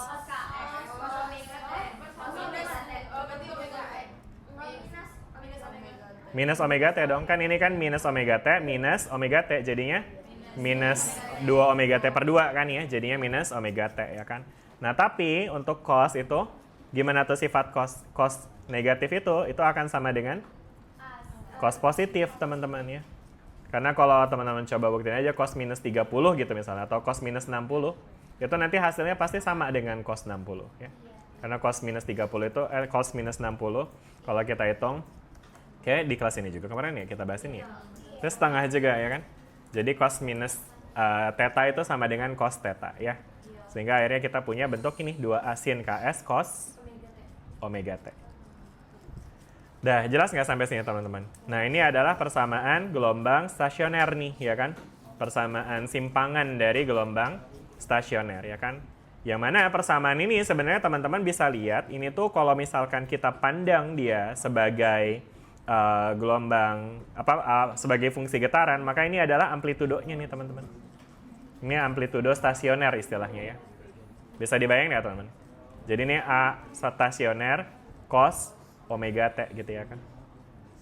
Ya jadi artinya nih teman-teman di sini tuh teman-teman bisa lihat simpangannya si gelombang stasioner itu akan memiliki amplitudo yang beda-beda nih karena amplitudonya juga merupakan fungsi X nih.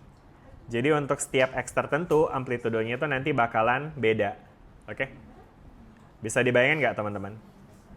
Mungkin lebih jelasnya juga teman-teman bisa balik lagi lihat di Desmos yang tadi kita punya ya teman-teman ya.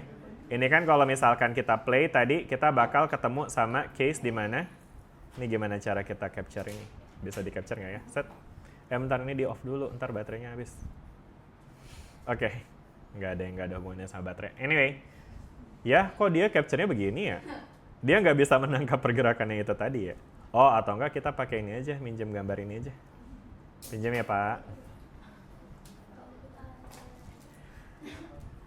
Ya, jadi ini teman-teman, ini tuh dia ngegambarin apa namanya fungsi yang persis kayak tadi nih teman-teman. Jadi teman-teman bisa lihat ini sebagai sumbu y-nya nih, ya kan? Ini adalah sumbu x-nya, ya kan? Nah teman-teman mungkin bakal bisa lihat bahwa mungkin ini saya gedein aja biar makin kelihatan. Nah teman-teman di sini bakal bisa lihat bahwa setiap partikel di sepanjang tali ini mereka itu bergetar kan ya? Jadi kayak partikel yang ada di sini dia bergetar, di sini bergetar, di sini juga bergetar ya kan. Nah tapi getarannya itu beda-beda nih ya kan. Kelihatan nggak sih ini saya tandain warna biru? Mungkin warna yang lebih gonjreng lagi kali ya, warna apa ya? Ini ya oranye ya. Nah jadi orang bisa lihat nih partikel yang ada di warna biru ini dia kalau emang dia tuh berada di titik yang nggak goyang ya dia nggak bergetar sebenarnya ya. Jadi amplitudenya 0 nih di sini nih ya. Warna merah kali ya, ganti warna mulu. Nah, sedangkan kalau yang ini dia amplitudenya ya segini nih ya, teman-teman ya, so-so lah ya. Nah, sedangkan kalau misalkan kita bandingin sama partikel yang berada di kayak pusat buletannya ini, nah dia amplitudenya yang paling tinggi tuh ya. Bisa dibayangin nggak, teman-teman? Makin dekat ke sini dia rendah, ini makin ke sini dia 0 lagi nih amplitudenya ya kan. Oke, bisa dibayangin teman-teman? Ya jadi artinya amplitudenya itu tergantung sama posisinya dia, karena ini kan sumbu X ya. Ya ini sumbu X ya teman-teman ya. Jadi artinya amplitudo dari si simpangan stasionernya ini itu tergantung dari posisinya di mana gitu ya kan. Ya jadi misalnya nih, saya nggak tahu ya angka aslinya berapa, tapi katakanlah ini ada di 0, ini misalnya 5 cm, ini 10 cm, ini 15 cm, ini 20 cm, ini 25 cm, ini 30 cm gitu ya kan. Nah jadi mungkin nanti teman-teman bakal bisa bayangin kalau misalnya kita masukin 5 ke angka sini, nah itu nanti dia akan jadi 0 ininya nih. Ya artinya amplitudenya 0, sehingga dia mau berapapun nilai cos WT-nya, itu dia pasti bakal 0 terus karena AS-nya tuh 0. Kebayang ya? Nah minimal kalau misalnya kita masukin ke angka ini, 2,5 kan ini ya berarti ya. Nah itu nanti dia akan menghasilkan amplitudo yang paling besar tuh gitu ya kan. Jadi nanti posisinya partikelnya akan berubah tergantung sama waktunya kapan gitu. Bisa dibayangin ya sampai sini teman-teman ya. Jadi artinya setiap partikel itu berosilasi dengan amplitudonya masing-masing. Ya amplitudonya beda-beda ya kan. Jelas ya? Itu yang kita bisa konklusikan dari fungsi persamaan ini teman-teman. 2A sin Kx cos omega T ini. Oke, sampai sini ada pertanyaan? Jelas ya? Oke, kayaknya ada soal deh. Nah ini ada. Kita bisa coba deh ya. Misalnya di sini ada diberikan persamaan gelombang stasioner Y sama dengan X, T, di mana persamaannya adalah 0,1 sin 2πx cos 10 pt. Yang ditanya adalah tentukan amplitudo maksimum pada titik X sama dengan 0,25 dan pada titik X sama dengan 0,5. Oke. Bisa dihitung ya, amplitudo maksimum ya berarti ya tinggal kita cari amplitudonya aja teman-teman. Jadi amplitudo itu dilihat dari bagian yang ininya aja ya. Jadi amplitudo stasionernya yang mau kita cari ya. Jadi ini nggak akan menentukan amplitudonya berapa ya, karena ini hanya menentukan posisi dia lagi di mana kan. Dia menentukan fase tuh jadi. Oke, silakan dihitung. Mau ngopi dulu.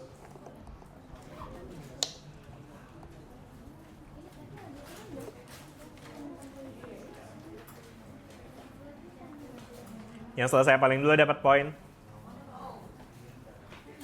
Oke.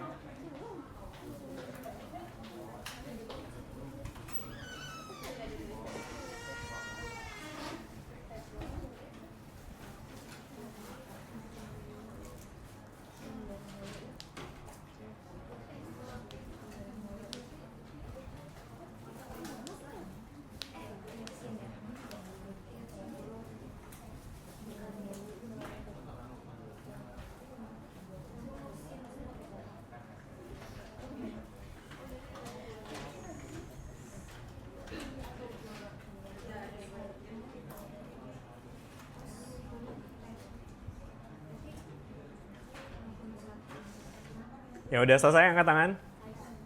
Boleh, mau kerjain? Siapa itu? Yemima? Oh, bukan. Siapa sih tadi? Oh, Mutiara, udah Mutiara. Di ini. Jangan terlalu diiniin lah.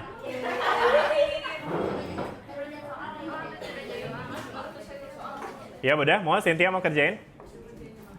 Langsung disebutin aja. Sebentar teman-teman. Udah ya, cukup ya. Nih Cynthia udah selesai nih. Boleh mic-nya dikasih ke Cynthia dulu.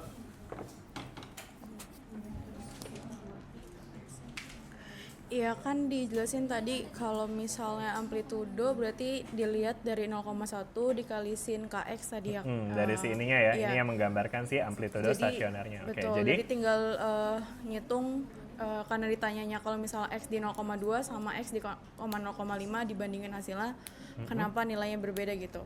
Nah kalau misalkan x di 0,25 berarti dimasukin 0,1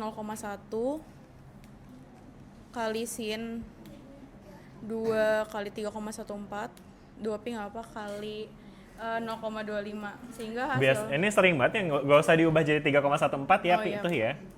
Lanjut, jadi berapa? sehingga jadi 0,1 dikali sama 0,0273 langsung. Dijadiin pecahan aja teman-teman. Ini kan 0,2 itu seperempat ya? Iya, Seperempat kali 2 tuh berapa sih? Pi ya. Jadi ini pi per 2 tuh teman-teman ya. Jadi ketimbang pakai desimal kayaknya lebih enak lihat sudut tuh pakai pi aja. Ini pi per 2 kan ya? Iya. Kalau dijadiin derajat tuh berapa sih? 90. Sin 90 ya. Berarti sin 90 tuh. Berapa sin 90? Waduh, kenceng bener tuh. Ya, jadi ini dia akan jadi 1 ya. 1 kali 0,1 jadinya 0,1 meter ya. Nah, terus kalau yang satunya lagi? Berarti 0,5 berarti AS 0,1 kali sin 0 ya. Jadi berapa? Enggak, 1/2 berarti pi. Jadi pi ya kan. Nah, Iya. sin pi berapa? 0. 0 ya. Sehingga 0 ya berarti Oke. amplitudonya bandingkan hasilnya berarti ya pasti hasilnya kalau di 0,25 berarti amplitudonya ketika dia di 0,1 ya di 0,1 sedangkan kalau misalnya yang di kalau x di 0,5 berarti di amplitudonya 0 yaitu dia diam di titik seimbangnya. Betul. Berarti dia ada di kalau misalnya 0,5 dia ada di simpulnya sedangkan 0,25 dia masih agak naik, Pak. Disimpul bentar. Kamu tadi nyebutin istilah baru tuh. Iya di simpulnya kan 0 Yang kan. disimpul siapa berarti? Yang x 0,5. Yang 0,5 ya. Jadi ini ada di simpul nih ya. Nah, betul tuh kita punya istilah kayak gitu tuh teman-teman. Ini ada di simpul. Sedangkan kalau yang karena tadi kan teman-teman bisa lihat ya gelombang itu dia punya bentuk ya. Gelombang berdiri itu punya bentuk, ada bentuk yang ngegembung sama ada bentuk yang dia tuh ya nyempit gitu ya kan. Nah, titik yang dia tuh nggak kemana-mana itu sering disebut sebagai simpul atau dalam bahasa Inggrisnya itu disebutnya node. Sedangkan kalau yang bagian ngegembungnya itu kebalikan dari simpul, bisa disebut sebagai antisimpul ya, atau ya betul ya. Padanan bahasa Indonesia perut sih, emang saya juga nggak ngerti kenapa perut ya, kan nggak semua perut kayak begitu ya. Mungkin yang kurang olahraga ya kayak gitu. Ya, tapi kalau dalam padanan bahasa Inggrisnya itu disebutnya antinode, right? Nah ini kenapa tahu dari mana ini dia antinode? Karena ini dia adalah nilai sin paling besar kan ya. Sin pi per 2 kan 1 itu udah nilai sin paling gede kan. Jadi artinya amplitudo ini adalah amplitudo yang memang dimiliki ketika dia ada di perut ya. Jadi artinya teman-teman bakalan bisa bayangin bahwa bentuk dari gelombang ini dia itu akan punya amplitudo di 0,25 ya dengan amplitudo 1 ya. Jadi misalnya ini 0,25 nih.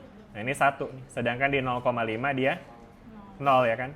Jadi artinya nanti teman bisa bayangin bentukan gelombangnya itu kayak gini nih teman-teman. Tapi ini gelombang ininya ya, gelombang berdirinya ya. Jadi kalau teman bayangin dia bolak-balik, gerak naik turun, nah itu dia punya counterparts nih kayak gini ya. Bisa dibayangin ya. Jadi dia kan gitu-gitu kan tadi partikelnya ya. Dan again, teman-teman juga bisa bayangin lagi tadi si gelombang itu dia cuma gerak, partikel di talinya itu cuma gerak naik turun aja ya. Jadi yang di 0,25 itu kayak partikel warna hijau ini ya, yang dia naik turun ke atas. Sedangkan yang satunya lagi ini adalah partikel warna, kita kasih warna ungu mungkin. Ya, yang dia itu amplitudenya 0 ya, artinya dia ya di situ-situ aja ya. Dan dia itu yang jadi si simpulnya, node-nya. Dan ini adalah si antinode-nya. Dah, oke. Terima kasih Cynthia. Nomor berapa Cynthia? 9, Pak. Berapa? 9. Oke. 2 lah ya, ada 2 soal yang kerjain. Oke, sampai sini teman-teman bisa dipahami nih. Ya, jadi persamaan ini bisa kita pakai juga tuh untuk mendapatkan visualisasi dari si gelombangnya ya. Oke. Anyway, teman-teman, kalau kita lihat persamaan ini, kita bisa nggak sih nentuin lambdanya berapa? Dari mana? Kita bisa lihat lambda dari K. 2pi per lambda. K-nya berapa tuh?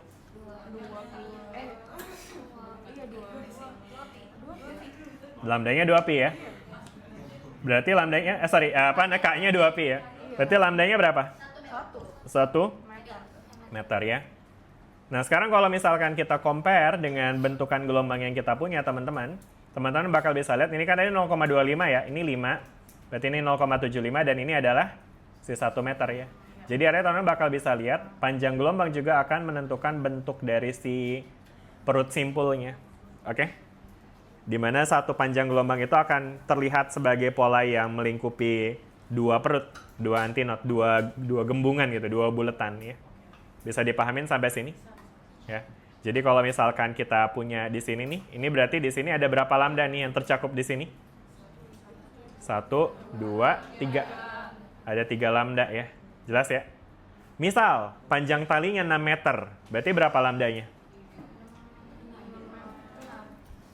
Misal panjang talinya 6 meter. Berarti berapa lambdanya?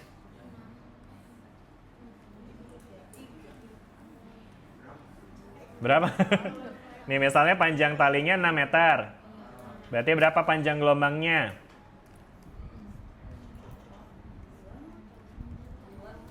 Berapa? 2 meter. Dari mana tuh 2 meter? Karena ada 3 gelombang di sini, betul ya? Kan ini kan ada, ini segini lambda kan? Segini lambda nih. Segini lambda lagi. Segini lambda lagi. Berarti dari ujung ke ujung nih ada 3 lambda. 3 lambdanya 6. Berarti 1 lambdanya 2. Jelas ya? Gitu ya. Jadi artinya pola gelombang itu bisa kita, dari pola gelombang berdiri, kita bisa tentuin berapa panjang gelombangnya. Jelas ya sampai sini teman-teman ya? Oke, sip. Nah, terus sisanya ada apa lagi nih? Ini tadi ada diskusi tentang knot sama anti-knot atau perut dan simpul ya, yang tadi kita udah bahas juga. Jadi nanti teman-teman bakal bisa lihat, ini sebenarnya kayak agak formulasi sih. Tapi sebenarnya sih intinya teman-teman bakal bisa langsung tentuin aja nih, ini tuh sebenarnya formula untuk menentukan di mana posisi si perut dan simpul. Jadi X itu kan menggambarkan kayak dia tuh akan terjadi simpul di X berapa aja gitu ya.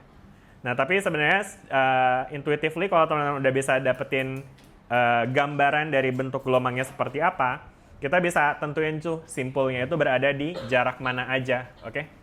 Jadi kayak misalnya contoh kayak gini, kita tahu panjang talinya 6 dan dia membentuk gelombang seperti ini ya kan? Berarti kita bisa dong tentuin simpulnya ada di mana aja, ya nggak? Jadi X node-nya itu ada di mana aja bisa kita tentuin ya. Di mana aja? Ya di sini, di sini, di sini, di sini, di sini, di sini. Di berapa aja tuh? 0. 0,5. No. Ini berapa nih? 1 dong segini, ya kan? Kelihatan ya, karena ini segini kan 2 nih, ya kan? Nah, ini simpulnya ada di sini ya. 0, 1, 2, 3, 4, 5, 6. Nah, ini adalah posisi-posisi si node-nya, ya kan? Kalau posisi si anti-node-nya gimana tuh, teman-teman? Ada di berapa? Kita bisa lihat ada posisi di sini mungkin yang pertama. Di berapa tuh? 0,5 ya. 0,5 terus habis itu berapa lagi? Wait, pakai warna apa sih ini? Yang ini kali. 0,5 terus 1,5, 2,5, 4,5 dan seterusnya lah ya gitu ya. Jelas nggak teman sampai sini? Ya, jadi artinya itu cara untuk menentukan posisi node, berapa banyaknya node dan segala macam itu juga bisa kita tentuin dengan cara gambar aja dulu. Oke. Jelas sampai sini teman-teman? Oke deh, sip. Nah, berikutnya, ya saya juga baru saya sering banget ngomong sip ya. Oke deh. Saya mencoba menahan untuk tidak ngomong sip. Baiklah. Oke. Sekarang kita akan lihat nih teman. Jadi nanti juga akan ada kondisi batas yang akan menentukan bentuk dari gelombangnya teman-teman. Jadi kan kalau misalkan teman-teman bayangin kita punya tali yang ujungnya terikat, ya kan, misalnya di sini ada tali terhubung sama tiang, sedangkan di sini dia terikat. Ketika di tali ini terbentuk gelombang berdiri, maka gelombang berdiri yang terbentuk pasti memiliki knot di ujung tali terikat tersebut, ya enggak? Kenapa? Karena kondisi batas ya, karena boundary condition di mana di ujung terikat itu partikelnya nggak bisa kemana-mana ya. Jadi kalau dia itu ujungnya terikat, maka di ujung sini pasti dia dia jadi knot nih di sini. Jelas ya sampai sini ya? Ya kan? Nah, sebenarnya ujungnya bisa kalau kita nggak ikat. Tentunya bisa juga tuh teman-teman, karena ya kayak kemarin kita lihat ya, kita bisa juga kasih ujung berupa cincin di di tiangnya ya kan, sehingga talinya jadi bisa bergerak fleksibel ya kan. Jadi ini dikasih cincin gitu ya kan. Terus habis itu cincinnya dimasukin ke tiang ini, sehingga akibat adanya gelombang yang bergerak, ini nanti ujung yang dikasih cincin ini dia bisa bergerak bebas atas bawah ya kan. Nah, ketika terbentuk gelombang berdiri di sini, nanti polanya akan gini teman-teman. Jadi dia akan menjadi posisi yang bisa bergerak secara bebas, atau dengan kata lain dia akan terbentuk sebagai apa? Sebagai apa? Anti-knot ya. Gitu teman-teman. Jelas nggak sampai sini? Ya.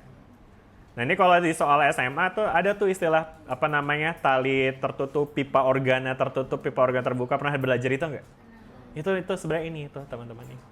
Jadi gelombang berdiri pun juga nggak cuma terjadi di tali aja, dia juga bisa terjadi di gelombang longitudinal, di gelombang suara ya kan, yang mana gelombangnya itu bisa terbentuk pada pipa ya.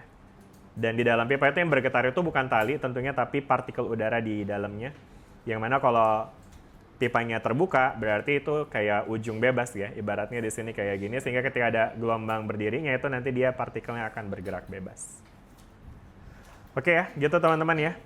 Nah, terus habis itu yang terakhir di sini ada diskusi tentang frekuensi natural atau harmonics. Pernah dengar nggak istilah ini, teman? Frekuensi natural atau frekuensi harmonik ya. Jadi apa ini frekuensi natural atau frekuensi harmonik? Jadi frekuensi natural kalau kita kaitkan dengan gelombang berdiri, ini adalah frekuensi yang mampu menghasilkan gelombang berdiri. Ya. Jadi ada frekuensi spesifik yang bisa menghasilkan gelombang berdiri.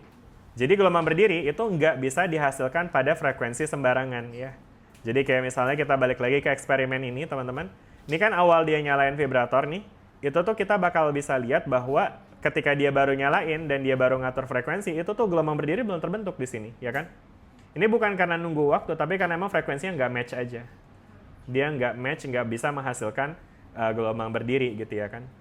Karena untuk menghasilkan gelombang berdiri frekuensinya harus match ya. Kenapa harus match itu nanti kita akan bahas belakangan. Cuma fenomena yang teman-teman bakal bisa lihat di sini, dia harus ngatur dulu nih frekuensinya dengan cara naikin atau turunin sampai kelihatan kebentuk pola, ya kan? Di sini masih belum kelihatan ya polanya ya. Berarti frekuensinya lagi di set sekarang, itu tuh dia belum hasilin gelombang berdiri tuh, ya kan? Nah, tapi sekarang kalau misalkan dia putar lagi, ya boleh Mas, tolong diputar. Ya, terus. Oke, ya cukup Mas, makasih. Nah, jadi di sini nih teman-teman bakal bisa lihat ya pas frekuensinya nyampe segini, itu tuh baru nih terbentuk sih gelombang berdiri. Artinya pada saat ini frekuensinya match nih. Oke? Jelas nggak sampai sini? Ya kan? Nah, sekarang kita akan belajar tentang gimana cara nentuin frekuensi dari gelombang berdiri ya. Frekuensi dari gelombang berdiri pada kondisi seperti ini misalnya ya. Kita tahu bahwa di medium seperti halnya tali, itu gelombang bisa merambat, betul? Berarti ada kecepatan rambatnya, betul? Nah, misalkan di sini kecepatan rambat di talinya itu kita define berapa? Sebut angka? 300 meter per sekon, misalnya gitu ya, gelombang pada tali ya. Ini kayak gelombang suara ya, mungkin kecilin dikit ya.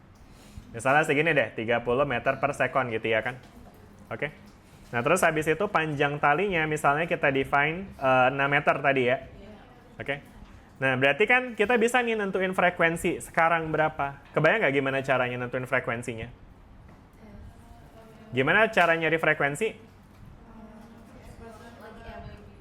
V sama dengan lambda dikali F. Berarti F bisa dicari dengan V per lambda. Artinya F bisa kita cari kalau kita punya V dan lambda. V-nya udah ada?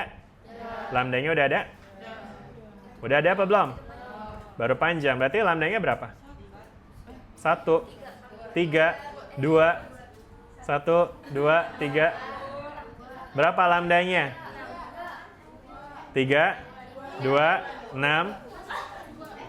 Siapa tuh ketawa happy banget kayak lagi nawar ya. Berapa lambdanya? Coba diskusi. Berapa lambdanya? Berapa lambdanya? Rifki, berapa lambda Rifki? Lambdanya berapa? Berapa? Bentar nih, Rifki nih. Gimana berapa lambdanya?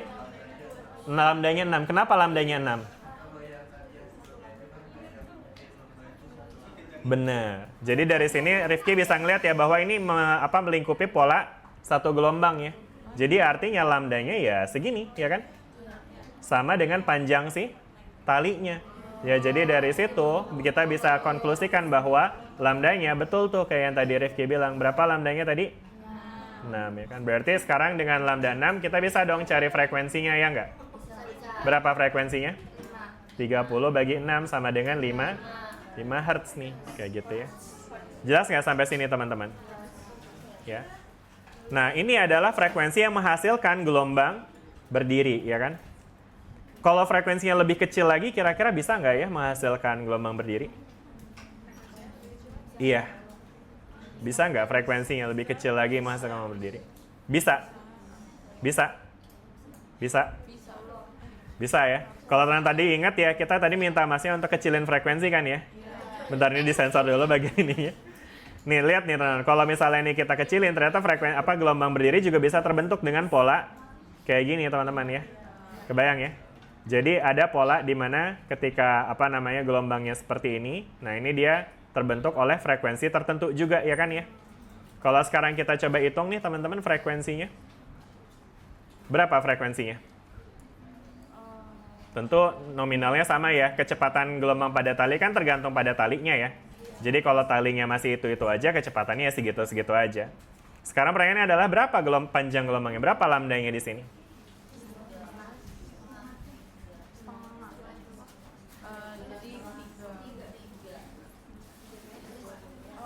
Berapa lambdanya?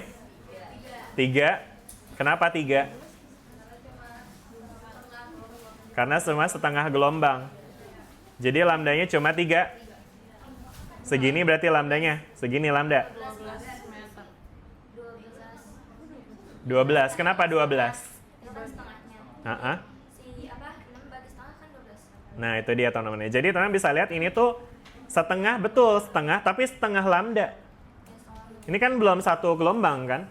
Jadi artinya setengah lambdanya sama dengan 6. Berarti lambdanya sama dengan? Mungkin kita lihat sini ya, setengah lambda sama dengan 6. Berarti lambda sama dengan 12 meter ya kan? Berarti berapa V-nya? F-nya ya. V per lambda ya kan? 30 per 12. Berapa tuh 30 per 12? 2,5? 2,5 Hz ya. Oke, good. Jelas sampai sini teman-teman cara untuk ngitung frekuensi yang menghasilkan gelombang berdiri? Pertanyaannya saya akan lanjutin lagi. Bisa lebih rendah lagi nggak dari ini?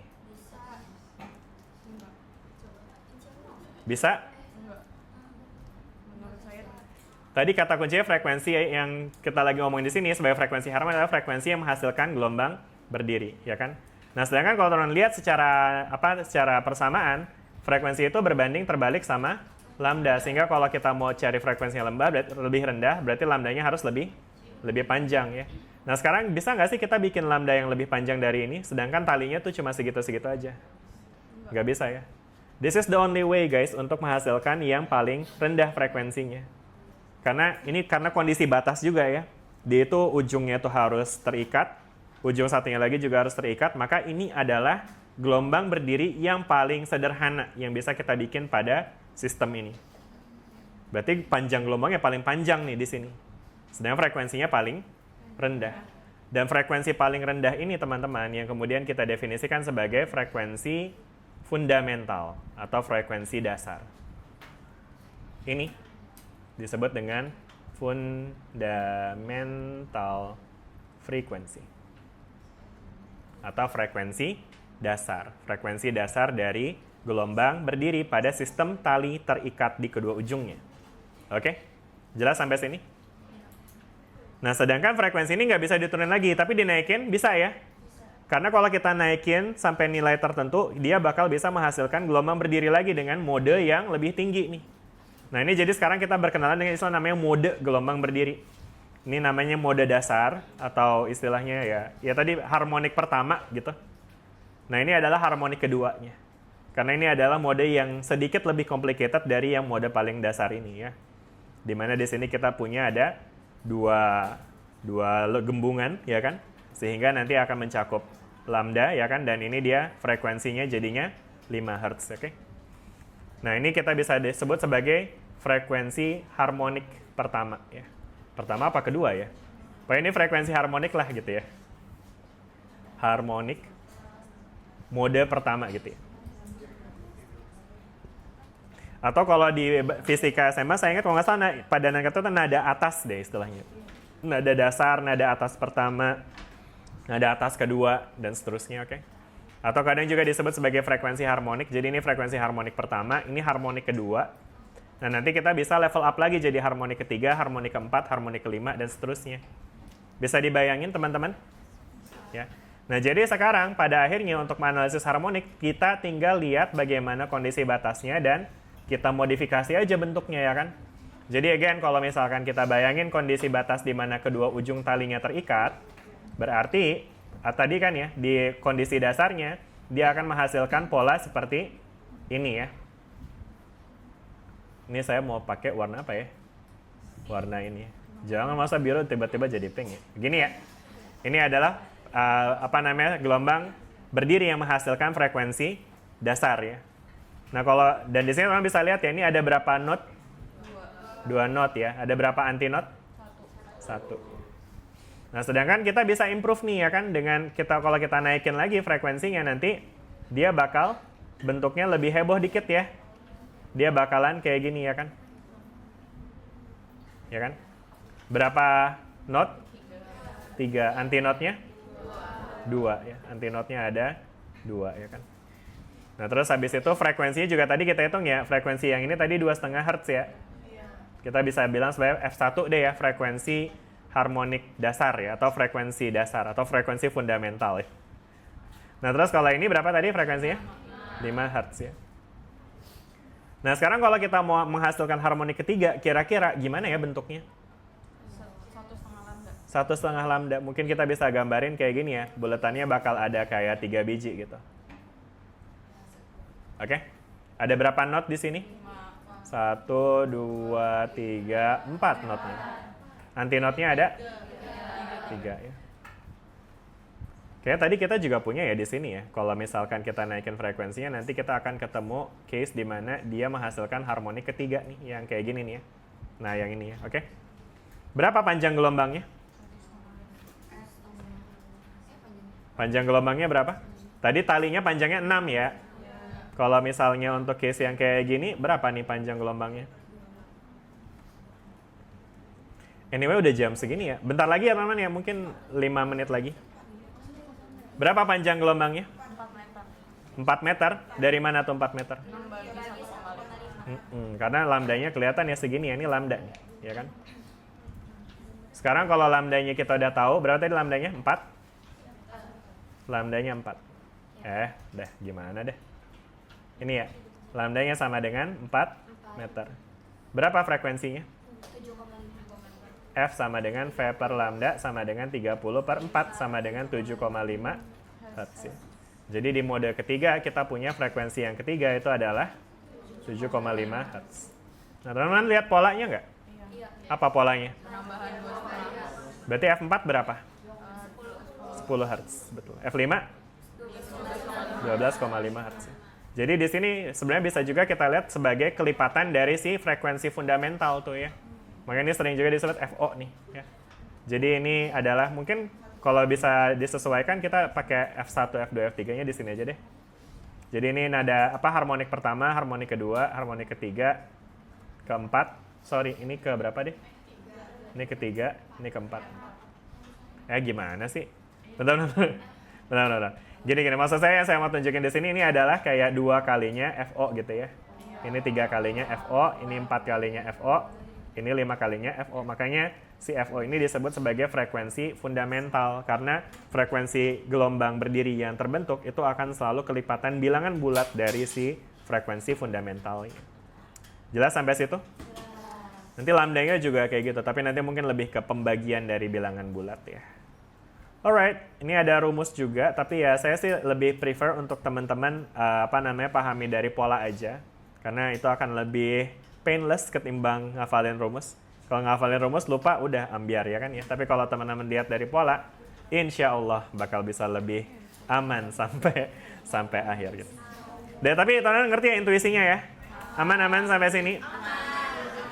Sisanya ada apa lagi? Interpretasi mode getaran, aktivitas. Iya, sabar ya Allah. Nah, terakhir dikit lagi. Nah, ini terakhir banget. Jadi, tadi kan kita udah lihat ya bahwa energi itu tergantung sama amplitudo ya. Nah, berarti di gelombang berdiri itu tuh energinya itu beda-beda tuh. Ada partikel yang energinya paling kecil, 0. Itu adalah di node. Karena dia nggak getar ya, literally. Dia amplitudonya 0, makanya energinya 0 ya. Sedangkan di antinode energinya paling besar ya. Jadi dia energinya tuh cuma di situ-situ aja, dia energinya nggak merambat gitu ya. Oke, sisanya di sini ada Dian, Hilda, Indah, Cynthia, Laura, Rizka ya ada itu. Ada Salwa juga, 7 banyak juga. Ya udah lah ya, dikerjain ya teman-teman ya. 1. Kan kita masuk lagi kapan deh? Besok atau lusa? Jumat ya. Oke. Ya udah berarti kita ketemu lagi hari Jumat, online offline? Oke, sure. Jumat jam berapa? Oke. Anyway, seperti kemarin ya teman-teman, saya expect ketika teman-teman kuliah tuh teman-teman emang fokus dedicated untuk kuliah gitu ya. Jadi makanya saya minta teman-teman untuk nyalain kamera biar ya mastiin buat teman-teman emang merhatiin dengan serius. Saya nggak mau teman-teman nyambi-nyambi yang mungkin ada kebagian jaga warung mungkin bisa dibilang dulu. Iya. Ya itu accident kemarin nggak. Tapi mungkin besok bisa dipersiapkan aja. Bilangnya, Bu saya mau kuliah gitu. Kunci pintu gitu ya misalnya. Oh gitu. Ya udah. Maksudnya kan ini kan maksudnya cuma ngegantiin kuliah yang seharusnya offline juga kan. Kalau offline kan nggak mungkin sambil jaga warung juga kan ya. Ini apapun konteksnya ya nggak mesti jaga warung ya. Jaga yang lain juga jangan gitu ya. Apalagi misalnya masih di jalan apa segala macam diatur ya teman-teman waktunya ya. Oke deh, baik kalau gitu terima kasih. Sampai ketemu lagi di pertemuan kita hari Jumat nanti. Assalamualaikum warahmatullahi wabarakatuh.